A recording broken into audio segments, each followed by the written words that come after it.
Kung pag-uusapan ang mga bitamina at mineral na nasa malunggay ay hindi na tayo magdududa. Kinilala sa buong mundo ang malunggay bilang superfood.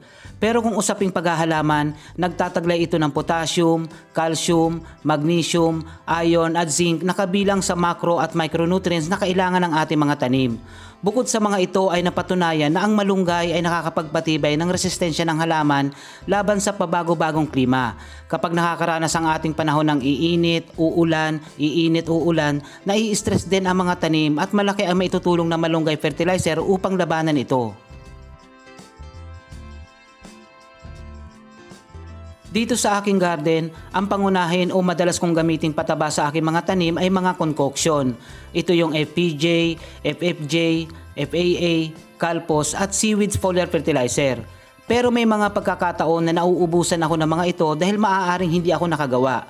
May mga alternatibo akong pwedeng gamitin, kagaya nitong malunggay fertilizer at yung ipinakita natin sa naon ng video na grass clipping.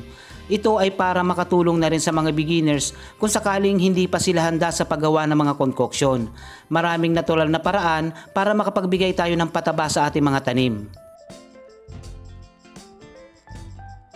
Himayin ang mga dahon ng malunggay. Ang maliliit na paklang ay pwede nang isama.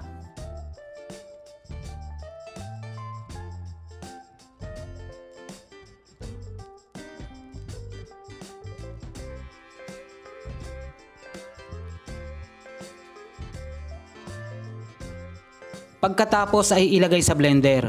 Kung wala kayong blender ay pwede nyong durugin ng mano-mano.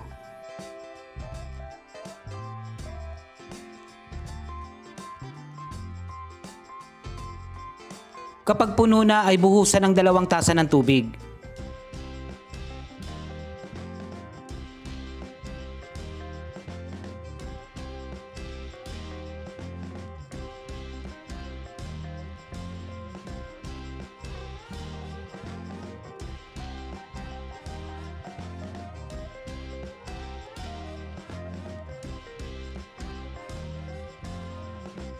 Sa kada isang balde ng tubig o 16 na litro ng tubig ay maghalo ng 5 hanggang 8 kutsara ng malunggay. Ito ay maaari nang ipandilig sa lahat ng uri ng halaman, lalong-lalo na sa mga tanim na gulay. Ito ay pwedeng gawin 1 beses lamang sa 1 linggo sa mga maliliit na tanim o sa mga seedlings. At sa mga malalaking halaman ay pwedeng gawin 2 beses sa 1 linggo.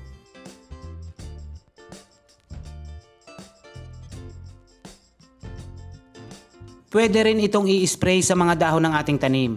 At ang mga paklang ay pwedeng gupit-gupitin at ipatong sa lupa upang wala tayong masayang sa lahat ng parte ng malunggay.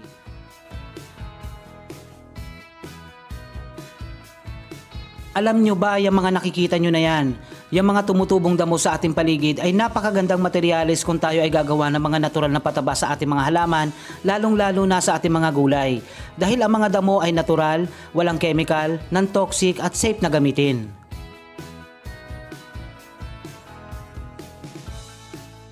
Maraming paraan upang magamit natin ang mga damo bilang pataba. Pwede nating isama sa compost kung tayo ay nagko-compost. Pwede nating gamitin bilang substrate sa paggawa ng fermented plant juice. At ang pinakamadali na siyang ibabahagi natin sa bidyong ito, ang paggawa ng grass clipping tea fertilizer. Pero ano ba ang grass clipping tea fertilizer? Ang grass clipping tea ay ang pagbabad ng mga damo sa tubig at pagkalipas ng maiksing panahon ay pwede na nating ipandilig sa ating mga halaman. Ganyan lamang kasimple, pero ang sustansya makukuha ng ating mga halaman sa mga damo ay kung ano ang nasa damo. Ang mga damo ay nagtataglay ng nitrogen at alam naman natin na ang nitrogen ay isa sa pangunahing nutrisyon na kailangan ng ating mga halaman.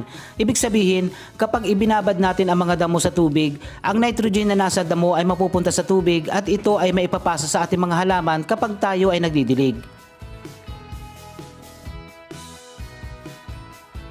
Kolektahin ang mga damo at ilagay sa isang container. Hindi lang damo ang pwede nating gamitin. Isama nyo na rin kung meron kayong mga dahon ng ipil-ipil, kakawate at iba pa. At ang isa pang pinaka-importante, kung may mga nakikita kayong damo na mabilis dumami o yung mga gumagapang ay napakagandang materyales sa paggawa ng grass clipping. Ang mga damo na mabibilis dumami ay may katangian na makakatulong sa ating mga halaman sa kanilang mabilis na paglaki. Sa madaling salita, may taglay na growth hormone ang mga damo na yan at yan ang isa sa makakatulong sa ating mga halaman.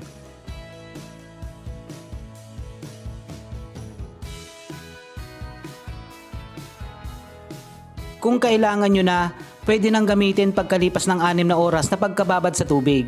Pero kung hindi pa naman kailangan ay mas mainam kung ito ay palipasin ng 1 araw para mas makuha ang lahat ng katas ng nasa damo. Pagkalipas ng 1 araw ay mag-uumpisa ng mag-iba ang amoy ng tubig dahil sa matagal na pagkababad ng mga damo. Pero hindi ito makakaapekto sa mga halaman at mas nagpapataas pa ito ng bisa. Yun nga lang, sa mga may sensitibong pang-amoy ay wag nang paabutin ng matagal.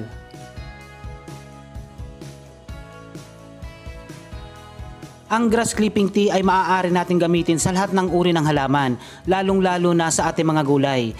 Ito ay isa sa mga natural na pataba na libre at wala kang halos gagastusin. Nalinisan na ang paligid mo, nakagawa ka pa ng isang uri ng pataba na ligtas at natural. Ito po si Kuya Don at maraming salamat sa inyong panonood.